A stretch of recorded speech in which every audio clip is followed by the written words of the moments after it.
No inverno de 48 AC, o mundo antiguo esteve a uma noite de perder a sí mesmo. Julio César había llegado a Alexandria perseguindo o fantasma de Pompeu, o rival derrotado cuya cabeza le fue entregue en solo egipcio antes mesmo que él pisase no cais. O que encontró en vez de resolução fue catástrofe. A cidade de Alexandre, o maior centro de saber que o mundo mediterráneo jamais havia produzido, se consumia en guerra civil. As forças de Ptolomeo XIII habían fragmentado o porto. Marinheiros romanos, ameacados pela tomada da frota egipcia, atearam fogo nas embarcações ancoradas. As chamas não ficaram na água. Elas avancaram pelos estaleiros, pelos armazéns ao longo da orla, em direção ao distrito onde algo insubstituível vinha se acumulando por 200 anos. A Biblioteca de Alexandria guardava entre seus muros as tábuas astronômicas pelas quais marinheiros navegavam em mar aberto.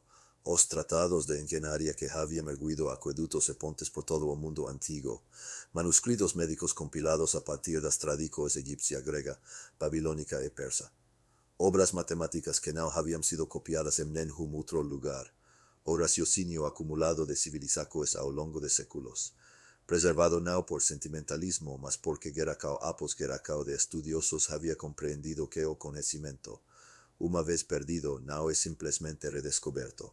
Ele desaparece.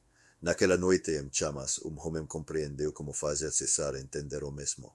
Sosígenes de Alexandria não era diplomata, era astrónomo e matemático, já conhecido nos círculos intelectuais romanos, homem cuja mente movia-se entre tábuas celestes e demonstrações geométricas. Por intermedio de Cleopatra, ela que havia sido contrabandeada ao palácio enrolada em linho, já calculando os termos de sua própria sobrevivencia, Sosígenes obteve acesso aos aposentos de César antes da meia-noite.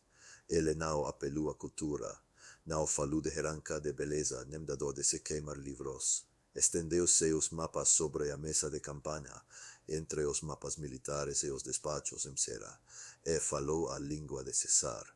Poder, logística e o custo da ignorância, os registros astronômicos guardados naquele edifício. Argumentou, éramos alicerce da navegação naval precisa. Semeles, as frotas romanas navegariam pela imprecisão por Geracos. Os manuscritos de engenharia continham técnicas que Roma ainda não havia dominado, técnicas capazes de reduzir o custo e o tempo de construção da infraestrutura de império ainda em expansão. O conhecimento médico poderia diminuir as baixas em campo de batalha. Os cálculos de produção de graus eram essenciais para alimentar uma capital que já não conseguia se sustentar apenas como solo italiano. Como este edifício, disse Sosígenes, e Roma vence porto. Proteja-o e Roma herda o legado de todas as civilizações que vieram antes dela. César ouviu até o amanhecer, antes da troca da guarda matinal. Ele emitiu uma ordem de proteção militar, designando a biblioteca, o museu e todas as academias afiliadas como ativos romanos protegidos sob sanção militar.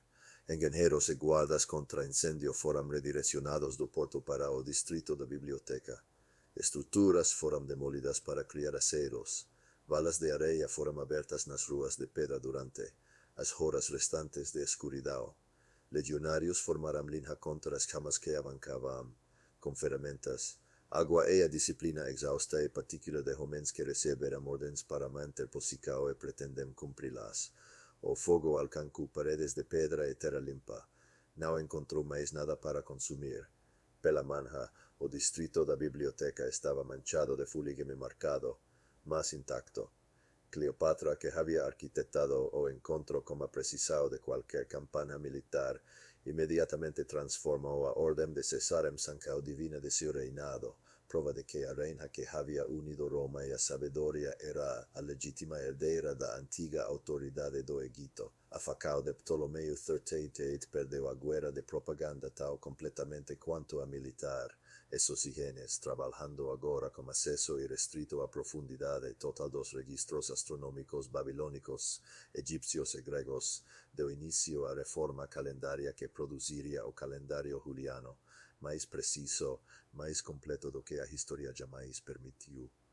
Mas a consequência mais profunda não pertencia a nenhum reinado ou reforma isolados.